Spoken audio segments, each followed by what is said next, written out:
Hi, I'm Andy. Welcome to my channel. In this video today, I want to talk to you about the best credit cards for beginners.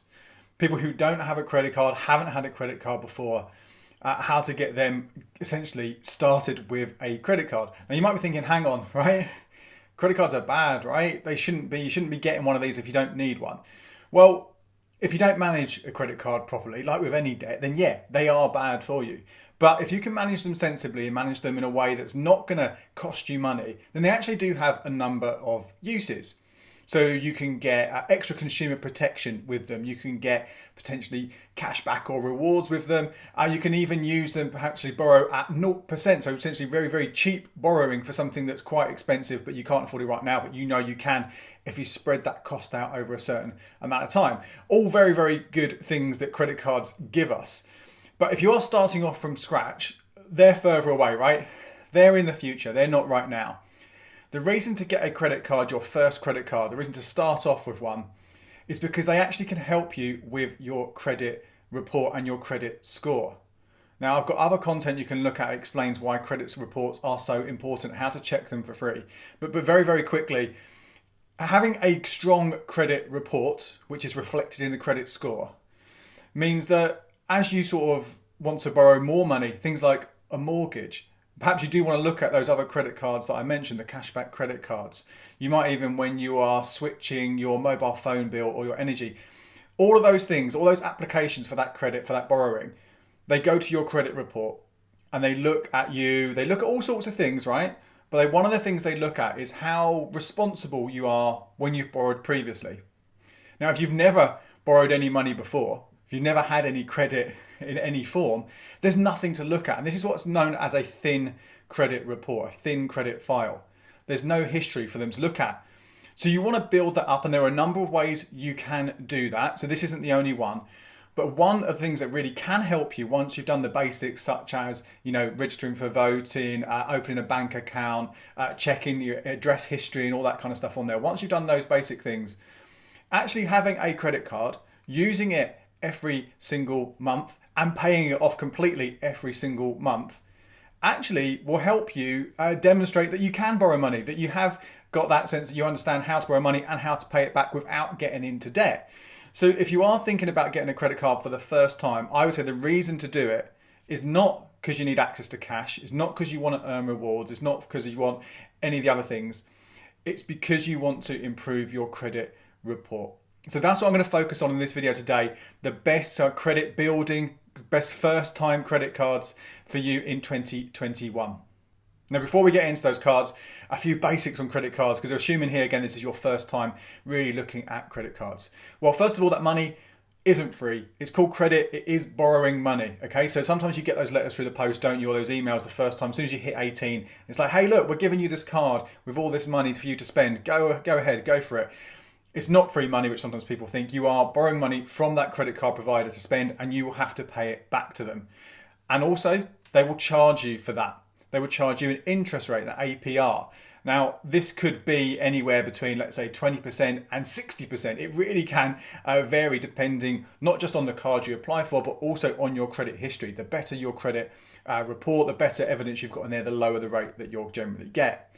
Now, when you see these cards advertised, this APR, often it's a representative APR, and that means even if it says, 35%, you might not get that 35% because only 51% of successful applicants have to get that advertised rate with a lot of the cards. So you might find that you get something that's a lot higher. Some of them don't, some of them will give you that rate, and you can find that information out when you look into the details before applying, but that's something to be aware of. Now, when you're starting off with one of these cards for the first time, although I will tell you about the interest rates that are there and you have to know about them, I don't want you to pay them at all. I don't want you to get charged interest, because if you're doing that, then you're getting yourself into debt and this is costing you money. This is about very, very simply using them for a few small purchases and clearing it completely so you don't get charged that interest. But you do need to know that that interest rate is there and what it would be if you don't pay that money.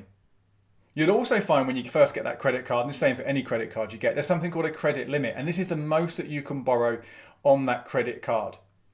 Now, the more advanced cards, you could be looking at thousands of pounds, but for these credit builder cards that we're looking at today, you could be looking at as low as 50 quid, maybe most at 500, 600 pounds when you're starting off. It's not going to be a huge amount of cash. Now, some important things here with that credit limit. Obviously, there's a limit means you can't spend more than that, but sometimes you can exceed it, right? And if you do that, that's not great for your credit score. So to avoid doing that, make sure you don't go towards that limit. In fact, it's probably best if you go to about 30% of that limit. So let's say you've got a £100 credit limit. It's a small one, but it's an easy one for the maths here. That means you never really want to have more than £30 spent on that card at any time. This is down to something called credit utilization, okay? And it's that essentially, this look at this 30% limit suggests that you are, again, comfortable with debt. You're not desperate for debt. You're not borrowing more than you need to. You're not kind of getting to that bit where it could become a problem because you borrowed too much money. So try and keep that credit utilization limit down as much as you can. Now, when it comes to using them for this purpose of building up your credit score, you don't actually have to spend too much money. It's about just demonstrating that you are comfortable doing this. So personally, what I would do with them is I would maybe go, look, right, once a month, my supermarket shop, I'll do that spend, and that is all I would put on it for that month. That, 50 quid, 100 quid, whatever it is. Obviously, you know what your credit limit will be when you get that card. If you've only got a 50 quid credit limit, then that's going to be quite difficult to sort of do anything more than that. But do that, and then you need to pay it off completely. Okay, now you can do that straight away if you want. As soon as you've made that purchase, you can go to your app or your online banking, whatever it might be, transfer that money straight to that card. You don't have to wait. You can do it immediately. And that could be quite handy if you're not so sure about budgeting and making sure that the money that you've got in your account isn't going to get eaten up elsewhere. So you can do that straight away. Or if you want to make sure you don't forget, you can set up a direct debit, and this will automatically move the money over on the same day every single month. Now you can set this for a few different things. It could be the minimum repayment, because that's something that all these cards will require, is a minimum repayment every single month. If you don't make that minimum, then you will be hit with some charges and some fees. So you want to avoid that completely. It's also not great for your credit report. It will go down as a default if you miss your payments. So make sure you have at least the minimum set up. But what I would do, again, because it's so important to make sure you clear it completely and don't get charged interest, is set it for the full amount. So that's two options: either pay it straight away or have a direct debit every single month for the full amount, and that will clear that completely. And that together, those things combined, will mean that you are demonstrating to the credit reference agencies with their credit reports that you are able to responsibly borrow money. And that will help you, as I say, longer term with any other applications for other forms of borrowing, such as the mortgage, rewards credit cards, loans, any of that kind of stuff. Now, before we get into my pick of some of the cards you might want to look at, I do want to quickly touch on the application process. Because you could, if you wanted, just go to the credit card company's website, click apply, and see what happens. But if you do that, in most cases, there's a chance you might get rejected. And if you get rejected for this card, that is going to be a negative mark, essentially, on your credit report. That will reduce your credit score and make it more difficult for you to borrow again in the future. So you want to avoid that. What I would always do is something called a pre-eligibility check. Now, sometimes the credit card companies do have this on their website, so look for that. Make sure you do that first of all. But I think better than that is to go via a comparison site. My pick actually would be Money Saving Experts Credit Club. And what you can do there, you put all your details in, and they will actually give you a long list of different cards and the different sort of chances of acceptance on a load of different cards. Because it might be that one of the ones I tell you about right now, maybe you'll only get a 6 out of 10 chance of getting it, which, hey, 6 out of 10 isn't too bad. But there could be another card that I don't talk about, but doesn't necessarily have some of the little extra features that I speak about now, but is perfectly good for what you want it for here, in terms of just buying something once a month and clearing it every month to show that evidence that you can be responsible with credit. But that might give you 9 out of 10, it might give you 10 out of 10. And that's far more important than some of the extra features right now. So I would absolutely do that. So I recommend the Credit Club from Money Saving Expert. That also links through to your Experian credit report as well, so you can see the information in there. So it's really well worth checking it out. In fact, you might even find there are other credit cards that you can get beyond these credit building ones. Maybe some of the ones which will give you money back on your purchases, or extra sort of longer 0% periods.